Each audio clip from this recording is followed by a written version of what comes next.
ஐயோரியும் நம்ம இன்றைக்கி பார்க்குறது லாய்டு இன்வெர்டர் ஏசி தான். என்ன ப்ராப்ளம் வந்திருக்குன்னா E6 எரர் வந்திருக்கு.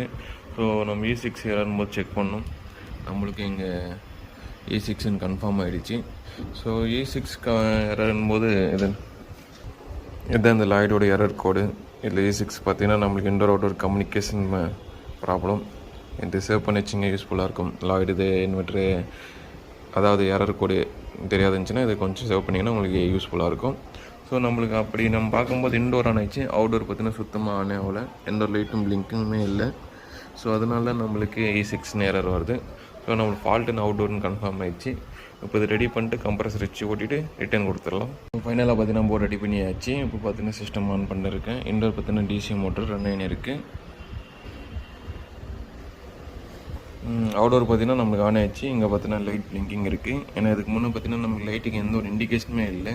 ஸோ எதனால் லைட்டிங் இண்டிகேஷன் வரலன்னு சொல்லி நம்ம செக் பண்ணும்போது மேபி ரிலே வந்து எதனா டேமேஜ் இருக்கா, ஏன்னா ரிலேலேருந்து அவுட்புட் போகும். அந்த டைமில் ரிலே வந்து டேமேஜ் இருக்கான்ட்டு செக் பண்ணேன். ஏன்னா ரிலேவும் புதுசு போட்டு பார்த்தேன். பட் இருந்தாலும் அதே சேம் ப்ராப்ளம் தான் இருந்தது. அதுக்கப்புறம் தான் நம்ம ஃபைனலாக ஃபைண்ட் அவுட் பண்ணியாச்சு. SMPS தான் அடி வாங்கியிருந்தது. இப்போ பார்த்தீங்கன்னா SMPS டோட்டல் செக்ஷன் ரெடி பண்ணியாச்சு. ரெடி பண்ண அப்புறமா பார்த்தீங்கன்னா நம்ம போர்டு பக்கவாக நீட்டு இருக்குது. இப்போ நம்மளுக்கு சிக்னல் வரலைன்னு செக் பண்ணி பார்க்கலாம். சிக்னல் வந்துச்சுன்னா நெக்ஸ்ட்டு கம்ப்ரஸர் வச்சு ஓட்டிட்டு கஸ்டமர் கூப்பிட்டு ரிட்டர்ன் கொடுத்துடலாம். ஸோ இது மாதிரி எந்த டைப்பான இன்வெர்டர் ஏசி போடுறதுனால நம்ம ரெடி பண்ணி கொடுக்க முடியும். மினிமம் டைம் பார்த்தீங்கன்னா 2 days ஆகும். 2 daysல ரிட்டர்ன் பண்ணிடணும். ஏன்னா காம்போனன்ட்ஸ் ஏதாவது கொஞ்சம் நமக்கு வர வேண்டியது டிலே ஆகும். நம்மக்கிட்ட இருந்துச்சுன்னா மினிமம் 1 dayல நம்ம செக் பண்ணி ரிட்டர்ன் கொடுத்துடலாம்.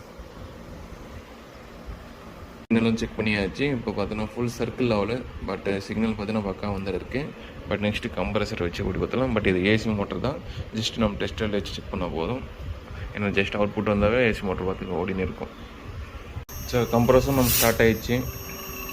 ப்ரெஷர் அவுட் நல்லாவே தானே இருக்குது. ஸோ போர்டில் எந்த ஒரு LED பிளிங்கிங் இல்லை. ஓகே, 2 LED பார்த்தீங்கன்னா ரெண்டுமே க்ரீன் ஸ்டாண்டர்ட் இன்ஜின் இருக்குது.